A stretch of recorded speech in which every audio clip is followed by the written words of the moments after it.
Okay, stage 4. Now this level is by far the most difficult out of the entire game in my opinion. And all of that is simply due to this first part.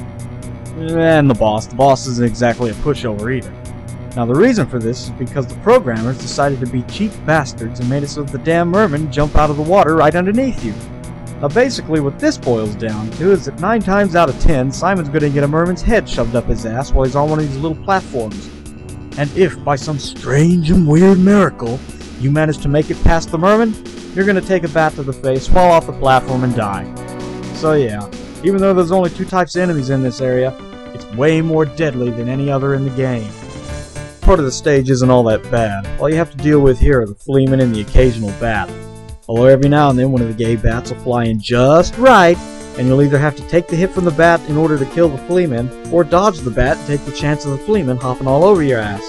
And by the time you kill him, there's going to be 5 more jumping on your ass. And that's not exactly a happy day for Simon, if you know what I mean. So basically my advice, do whatever it takes to stay caught up with the fleamen, because if they get the chance, they're going to overwhelm your ass, and you wind up not having enough health for the boss, and that's even if you survive the fleamen. Now these bone dragons can be real bastards if you don't take them out quickly. If you take them out quick, they usually don't get the chance to do jack shit. But if you dawdle around, they're going to spit a fireball at some weird angle, and they're usually going to roast your ass. So, yeah, don't dawdle around. What makes these things so damn tough is that they can shoot their fireballs at you from weird angles and shit, which all the other bone dragons in the other Castlevanias can't do that shit. They can only shoot them straight out. But there's usually a sweet spot that you can stand in where you can whip them down no matter where they shoot them at you from. Not to mention there's only 3 for the little dragons in this game, so it's not that big of a deal anyway. Alright, boss time. Now you definitely want to have full health here, because if you don't and you're on a whip-only challenge, you're gonna die. No questions asked. Now the boss himself isn't any threat at all. He just basically sits there in his little corner, walks back and forth like a little bitch. Now the hard part is the damn fleaman, or Igor. In addition to hopping around like a little son of a bitch, that he also spits a couple fireballs at you, and to top all that shit off, you can't kill it! So the strategy for this fight would basically be to whip and pray. Because 9 times out of 10 you're gonna die anyway, so just give it a try.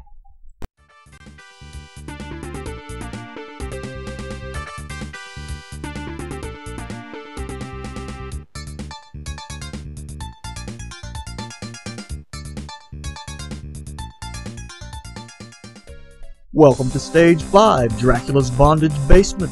Why, this place comes complete with everything from whips to chains, and all around things whose sole purpose in life is to basically fuck you up.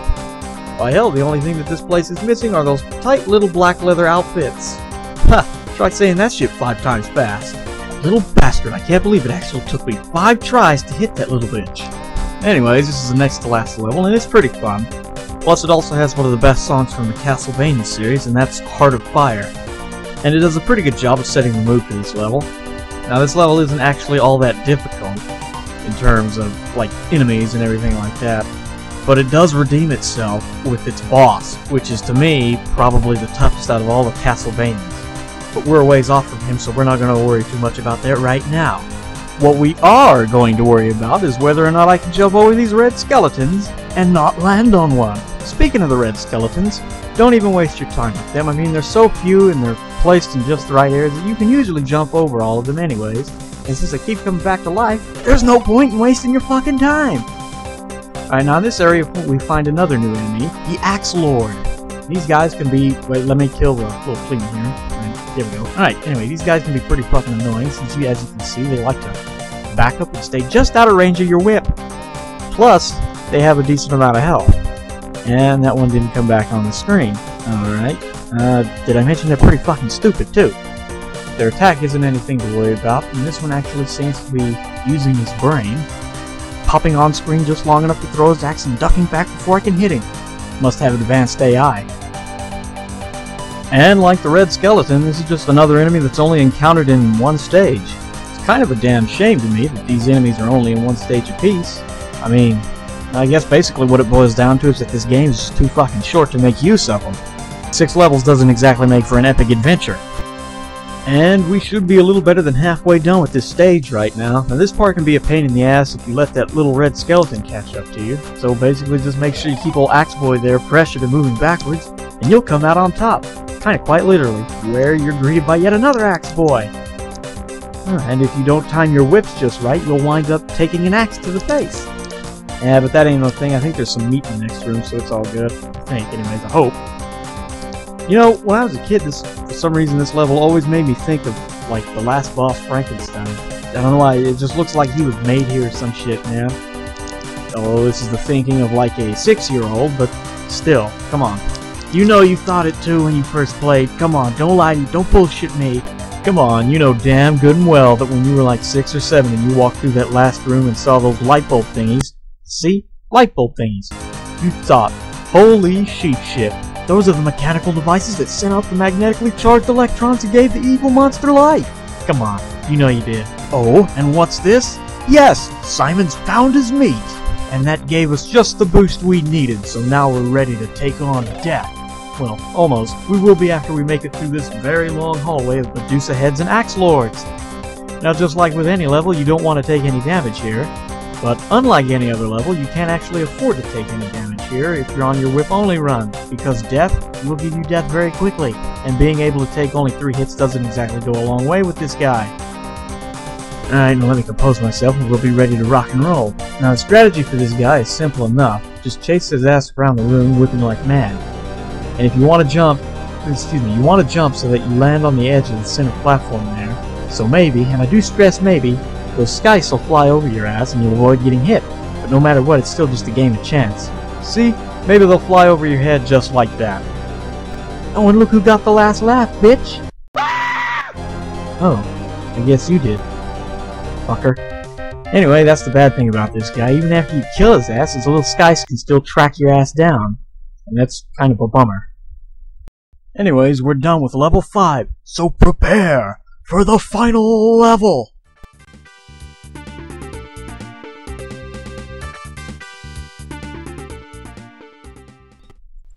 So, the final level, and there's only one new enemy here, and actually it's not even new, it's just the first boss with an extra attack, which is to spit a fireball at you. Now on the second quest, what you want to do is jump up and whip these guys once, because that freezes their motions for just a split second. If you don't do this, then more than likely they're going to shoot a fireball at you and knock your ass off these little platforms, and that's if the ones below don't do it first. But once you're across the bridge, you enter that thing's mouth. What the fuck is that thing supposed to be anyway? It kind of looks like... I don't really know. Anyways, once you make it across the bridge, you come in here and you have to deal with a couple skeletons. They're easy, of course. You just sit there and wait for them, and they usually jump right in front of you. Piece of cake. And it froze up on me there. I don't really know why it did that, but alright, nothing lost. Just me going up the stairs. You missed that epic part of the video there, but I'm sure you won't cry yourself asleep too hard tonight. And once you get past these skeletons, you come up to the next and final enemy of this stage. The Harpies and the Fleeman. This is where you're going to get your ass raped, usually. Although I didn't take any damage there, that's a good thing. Now, if we could just make it through this part, no, we can't, but this is the last area, and damn it. That's great, see? Half my life bar gone there. Anyways, short stage, we're done, we're ready for Dracula.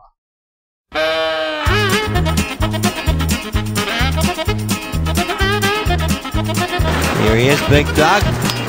Make sure they tie it right, son. Shouts. Crikey, that's high. Here we go. 3.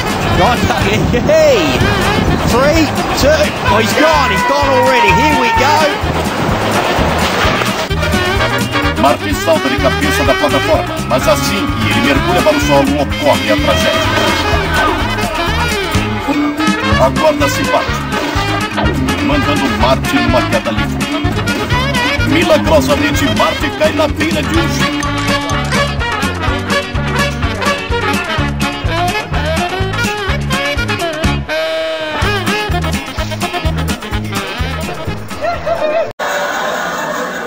I ain't no bungee expert or nothing, but I don't think he's supposed to be slammed into the ground like that.